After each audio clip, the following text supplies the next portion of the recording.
Good morning, it's Brian. It's the Art of Startup War. We are back again with another incredible entrepreneur that my company, Expert Dojo, have invested into. This is not let's have a nice talk about entrepreneurship and startup in the future. No, this is about real, hardcore entrepreneurs, startups who've put everything on the line. And us on our side saying, we're going to put some money on the table. We believe in these people so much that we're going to put the money down in the absolute knowledge that this company is going to turn into a phenomenal company in the future. Now, I particularly like this area. And by the way, when listening to it, many of you are investors, some of you are very experienced investors, some of you are relatively novice. And what you're going to find that is when we go through this, I'll start talking about like why I like specific type of sectors and why we, because there's a number of us that make these diligence decisions, why we make a decision that this particular sector and this particular market is going to be really, really hot. But more importantly, as we go through from the origin of the story, where we began, how the company started, what the product looks like, how it's growing, we're going to focus on the area that we at Expert Dojo care about more than anything in the whole world, which is growth, and it's exponential growth.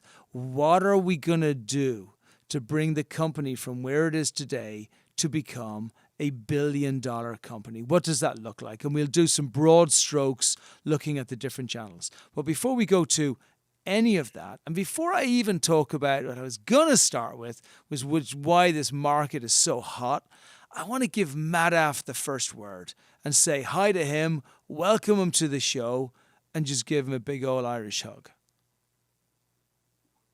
Hey, Brian. Thanks a lot for having me on the show. Madhav this side from ZFW Hospitality, and we've been into the cloud kitchen space for the last 6 years. We've got the pleasure of witnessing the entire space and the entire genesis of food delivery over the last 6 years. We've seen the industry from both the lenses, the lens of a kitchen, the lens of a brand wanting to scale up, and now a lens of a cloud kitchen operator helping brands to scale up across the idle capacity of multiple kitchens across New Delhi out here in India. Amazing. And cloud kitchens, I wanted you to say cloud kitchen because it's such a fascinating space. 10 years ago, nobody knew what cloud kitchens were. And then there were a number of things that started and it's always when great innovation comes through. And actually, in this case, where frictionless innovation comes through, when every single stakeholder wants it to happen. It's a better supply chain. It's a better network. It's a better access to consumer. It's a lower cost area. And most importantly, it's less waste, which is what we really care about in the world. But 10 years ago, this was absolutely new. And then what happened certainly over the last 5 years or so, it exploded. And all these cloud kitchens suddenly came out of the woodwork, and they provided these spaces which were otherwise underutilized spaces, which were now maxed out by actually providing them to multiple folks. So maybe could you speak a little bit about the concept of cloud kitchens, what it reflects, how many kitchens are there? You're based over in India, so you and I, we're looking to dominate the Indian market. We want you to be the biggest when it comes to the cloud kitchen space and what you're providing. But maybe talk before we go into the product itself and how it works and how you service the entire cloud industry space and also the cloud kitchen space and also the brand space. Maybe talk a little bit about cloud kitchens and why you see them as being so important in the infrastructure today. Sure. So cloud kitchens basically evolved from takeout stores and high street stores back in 2014, 2015, 2016. Earlier, stores used to rent out spaces on high streets, within malls, or within marketplaces. They used to take the space, they used to construct the entire space into a small takeout store, a walk in store, a very small casual dining store. They used to deploy the crew members and they used to serve a dish-based cuisine, whether it was, say, a tea concept or a coffee concept or a dessert concept or even an ice cream parlor. It was always a dish-based cuisine that used to be done in that format. Slowly, when rentals and real estate prices started to rise and the shift of the customers and the customer mentality went from going to the store to the store coming home, the food coming home, is when the concept of cloud kitchens started coming up. slowly and steadily, the first model just shifted. It was just a real estate shift. People started shifting their takeout stores and high street stores into cloud kitchens.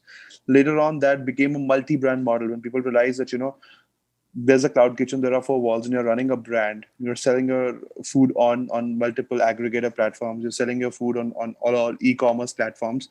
Now, within the four walls, if there's one brand, there can be two brands as well. There can be three brands as well. So then came the concept of multi-brand cloud kitchens. Absolutely And phenomenal, right? now where we are at, yes, and now where we are at is the stage where cloud kitchens are not only a multi-brand concept, they're also a ghost host facility. So where there is a ghost, which is the virtual kitchen, which has been plugged into the kitchen, and there's a host who's actually the operator of the kitchen. So this ghost host format is what we're scaling up using the kitchen and kitchen platform at ZFW Hospitality, where we're operating the entire network of kitchens across geographies. And yes, that's about cloud kitchens. Wonderful. And then talk about the growth of crowd kitchens over the last 10 years, because it's been pretty incredible, right? Right. I mean, cloud kitchens have, over the last 5 to 8 years since their inception, cloud kitchens have only grown. They've been growing at a rate of about 2 to 3x year on year. Today, if I talk about the number of cloud kitchens India has, is approximately 2 lakh cloud kitchens, 200,000 cloud kitchens. And Wow. in terms of the underutilized cloud kitchens that we're basically targeting, that's about 60,000 cloud kitchens across the major metro cities out here in India. And you have And you have a great value proposition for these cloud kitchens. Even just kitchens in general, because there's 200,000 cloud kitchens, but there's probably another million kitchens that could easily be cloud kitchens as well.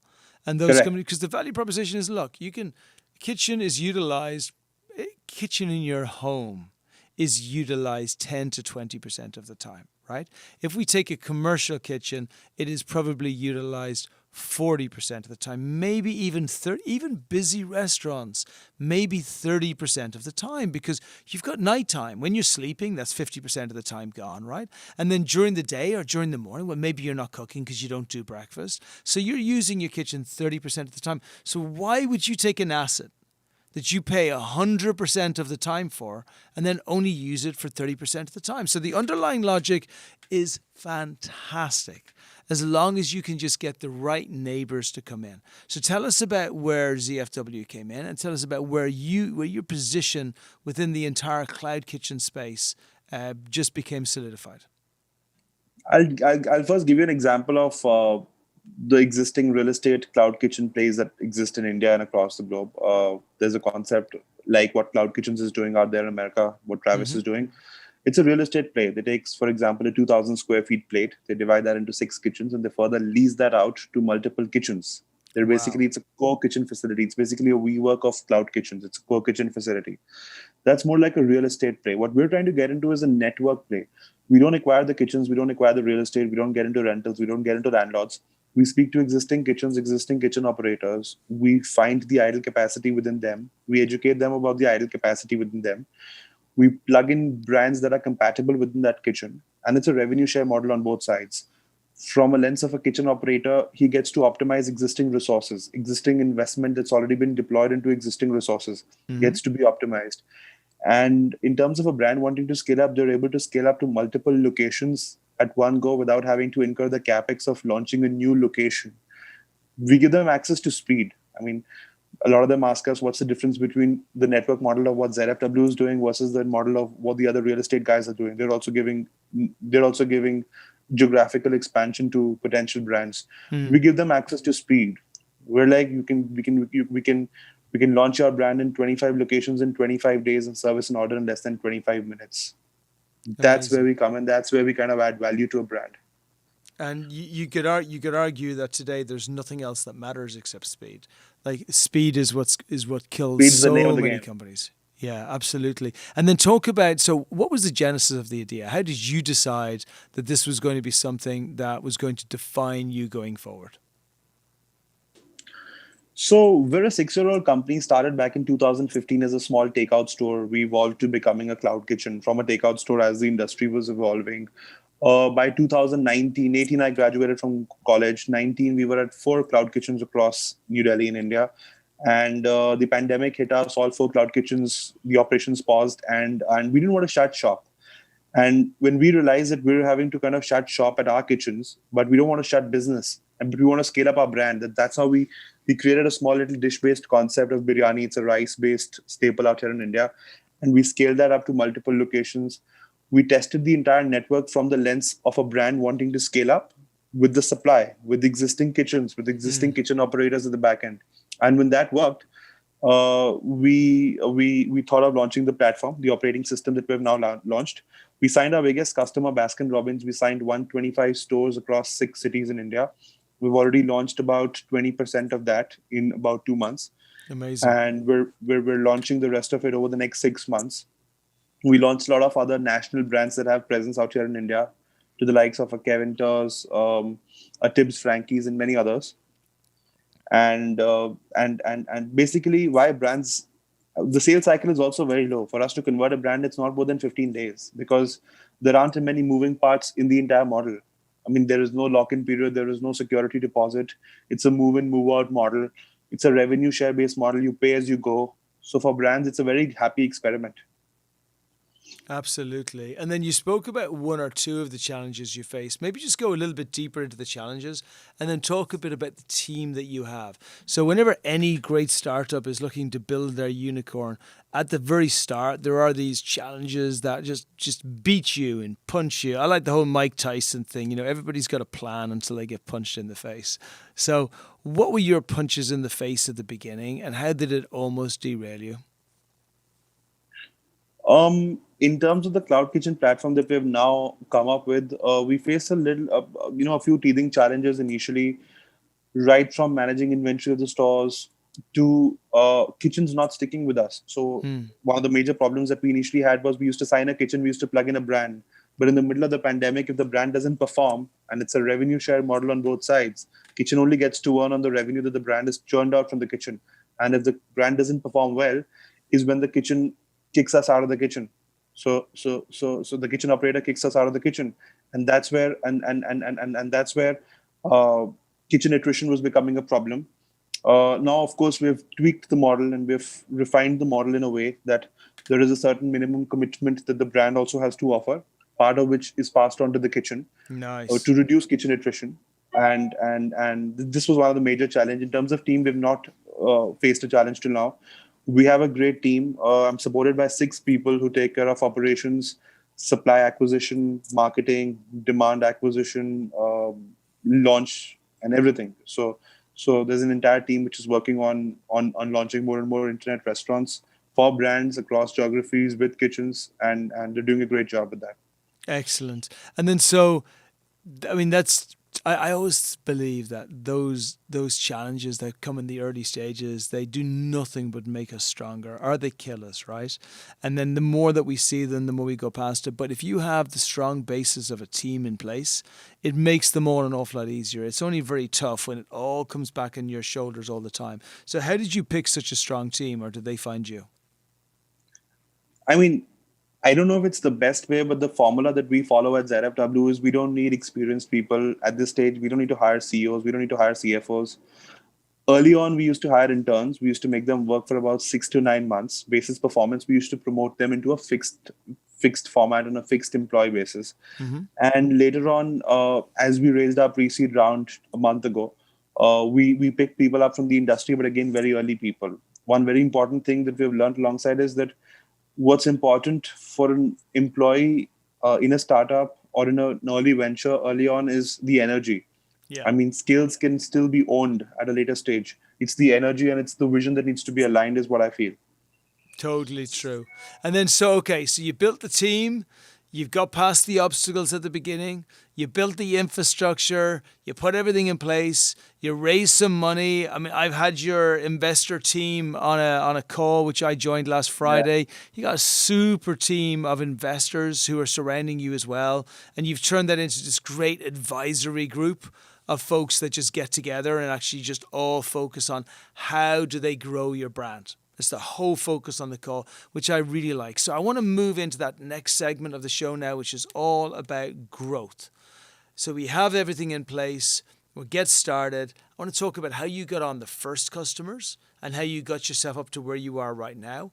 I want to talk about like the monthly growth rates, and then I want to talk about what's going to happen throughout the rest of the year and the next year. But let's start off with where you are right now and how you got there, how you got the Baskins and Robbins and other folks to actually trust you as a brand yourselves. So it was very easy for us. I think somebody from the team reached out to the Baskin team, in fact, to the Baskin CEO out here in India. He went on a deep dive call with us back in December, explained the entire model to him. Again, it was a very happy experiment for him to, because Baskin Robbins was one of the easiest and the most compatible formats with our model. It was pre-sealed ice cream tubs. And we signed 125 locations with a vision across 6 cities. We're for now giving them 2 cities. And as we raise our seed round, we're going to give them the next 4. And I also feel bringing in one big brand and one big customer brings in the next 10. And that's when we speak to our partnerships team every day in the morning. The only thing I tell them is focus on the quality of the customer. If you bring in the first 10 quality customers, the next 30 and the next 30 and the 30 after that will just penetrate in. And your inbound query flow will keep increasing. You don't need to create a funnel of 500 brands to acquire. If you get the top of every category, the funnel after that just becomes an inbound funnel for you to close. So that is something that they've been working on. That focus on quality and volumes will trickle in. Yeah, and the really nice thing about what you were saying there is you started off by saying we reached out to, right? It wasn't we just wait. They called us and we got it through. No, it's just startup doesn't work like that. The ones that break through are the ones that proactively break through. They're going out, they're finding the business. So I love the fact that you're looking at corporations at the very beginning. And I know you very much as a company, you think like a startup, but you act like a corporation. And a company that acts like a corporation is one that's going to be able to reach out to other corporations as well. And I cannot stress this enough. There's always a few startups listening to the show. So for those folks listening, guys, outreach. First thing you do every single day, just build that train, keep it chugging, keep putting coal into the fire, keep making sure that you got plenty of energy to push you going. If you don't do that, what will happen is you will focus on all of the things you have to do, which are non-proactive, non-outreach, and it will put you in a terrible, terrible place. So I love the fact that you're so focused on the outreach. Was that a discipline that you already had in place automatically, or was it something you just physically you put in place? So we have a very organized format of communication within the company. We get on to morning stand-up calls at 10:30 every day. And it's not as if, there are different functions that get onto the same call. I mean, there's partnerships, there is supply, there is launch, there is support, and there is inventory, and there is finance. Everybody gets onto the call. And the call is not to discuss updates or what we did yesterday or what we're doing today. It's just to keep ourselves aligned on the vision. And point number 2, the communication that goes out every morning is that the first half of the day, which is the defense hours, have to be sales and numbers. To get onto follow-ups, to get onto outreach. And the second half of the day is when you're going to be firefighting challenges, but you're going to be plugging in gaps. Those are the offense hours. The defense hours and the offense hours is how we call it. And by the way, that's highly unusual. Most startups don't do that. Most startups, what they do is they immediately come in and say, what emails do I have to get sorted out? Who do I have to reply to? Operations is a blood sucker. I mean, you do 10 things, 20 things come up again. So if you focus on operations, you can't get to outreach and numbers. So the major focus of every function within the company for the first 6 hours of their working day is numbers and outreach. Oh, I numbers, love that. Outreach, and the second half is closing emails, closing WhatsApp messages, closing trails, and responding to clients, responding to challenges, responding to on-ground challenges is all the second half. The first half is only numbers. I love that. So we're talking about tactics, and then we're talking about methodologies of what you do. The tactics are outreach. And then you're looking at the methodologies. You're going after corporations. You're building specific hours into actually going after people, and then how that you do what you do that. What other tactics do you have to try and build both brands? Because you have a two-sided marketplace, so both brands and also kitchens to bring in as well, the cloud kitchens. We prepare a funnel, and how we work internally is that we work with the teams. And like I was just sitting with my partnerships manager the other day, and I was asking him, what is the funnel that you think is appropriate? He says, we should reach out to 100 brands, 40 of them give us calls, 30 of them respond to the second call, 20 of them are Hmm. interested in discussing commercials, and we end up closing 10 of them. So I said, okay, that's a 10% conversion rate. Now, what if you were to get 10 brands a month? You need to do 100 reach outs. Hmm. So we get to the funnels and we basically agree to the funnels that our team members believe in. There's no point in me flashing a funnel of 1,000 brands and 1,000 Yeah, yeah. kitchens. So we believe in what they believe. And if they believe what they're doing, and that's the biggest result, and that's the highest efficiency degree that we witness. Yeah, I love that. I think that's absolutely fantastic. And then, so what comes next then? You use this. This will get you to where you are right now, probably to about $50,000 a month for later this year. Later So this year. where do you then go after you do that? So you've now gone from 10, 15 a month up to 50 a month. You're going to have this year at least 300 to 400% growth from the beginning of the year to the end of the year. And I think you can Correct. do that within the existing network and just adding a few things on top. What do you have to do to go from 50,000 a month to 500,000 a month? So it's a very simple formula because it's a network play that we're looking at. Raising another round of seed capital, deploying, if one team is able to get to say 200 internet restaurants, deploying five more teams in five different cities, and multiplying revenues, taking existing customers to multiple geographies, and and managing them well. For us, it's not only acquiring brands, plugging them in kitchens, and leaving them at that place. We also have growth managers who work very closely with all the brands to grow revenues within stores. Growing revenue not only increases the stickiness of the brand with us, also reduces the kitchen attrition. So both sides of the seesaw are basically stable that way. Wonderful. And then what about education? Because I'm sure that there's a requirement of education, not just for the kitchens, but also for the brands as well. Because they've probably done the same thing for many, many, many years. I'll tell you. So, education is a very key part of what we do. I'll tell you why. Because right now, the brands that are coming into food delivery and scaling with us are not only food delivery brands, they're not only QSR brands, but post the pandemic, we've seen a lot of restaurant brands, a lot of dine in brands getting into food delivery. So Hmm. they don't have perfected playbooks in the food delivery space. They have zero idea of how to deal with food aggregator platforms, how to increase visibility online, how to be efficient at the kitchen level, SOPs, processes, protocols, support, retention, all of that. So we already have a blueprint of the entire play, right from acquiring a brand to kind of onboarding the brand to kind of launching the brand to growing the brand and to scaling the brand after that. So that's a 5 phase thing. We first acquire a brand, which is sign a brand. We move to supply stage, which is basically we launch the brand on ground. After Hmm. launching the brand goes live and we grow the brand. So if suppose they've taken 10 kitchens from us, we grow their revenues within those 10 kitchens. And after 10 kitchens, we take them to the next 20 kitchens.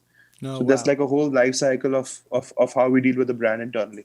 Yeah, makes total sense. And then, so for you to get to $1 million a month in revenue, how many brands do you need? How many cloud kitchens do you need? What does that look like? For us to get to $1 million per month, what we feel is, we need about 1,000 internet restaurants that we're looking at. And within 1,000 internet restaurants, what I look at is a figure of about 300 kitchens. And when I look at about 300 kitchens, I'm talking about 4 to 5 cities, 3 to 4 cities, 3 to 4 odd cities. Yeah. I think a quarter of which can be achieved in the round that we're at currently. And by the end of the year is what we're looking at about a 50,000 mark. By the end of next year is what we're looking at about a 200,000 a mark, and maybe 2023 mid to end is what we're looking at $1 million MRR a month. Wonderful. And you have that totally planned out, which is phenomenal based on spend and everything else. And again, the wonderful thing is you can do it for such a small amount of money. And are you going to stay in the Indian market, or are you going to push that out abroad? Over the next 3 4 years, Indian market is huge. It's going to take us a couple of years to kind of capture the entire Indian market. We're looking at Indian market, but at the same time, we're also striking strategic partnerships with multiple real estate kitchen players across the globe for Mm. us to scale not physically, but for us to kind of scale strategically. for us to scale our brands in their geographies and bring their brands to our geographies. So that's what we're doing. Our teams don't need to fly to those geographies. So launching concepts with partners across the globe is what you're looking at. And what do you see the world looking like? Because I think everybody who's listening so far, they get the feeling, okay, very strong entrepreneur, very strong team, gone through what needs to be go through so we could actually learn this trade extremely well.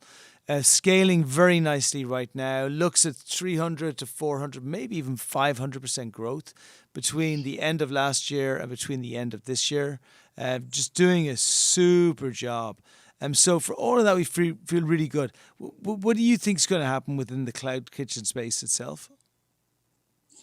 Honestly, I don't look at it from just a cloud kitchen lens. The model that we're in right now is a micro fulfillment center model of sorts.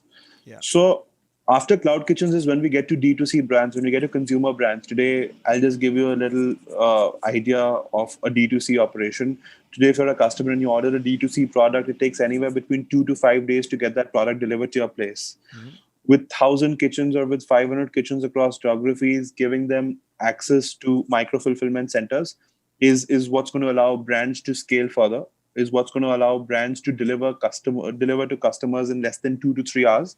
And it's going to bring that 5-day delivery time down to about 30 to 40 minutes. It's going to become a hyper-local delivery for D2C brands.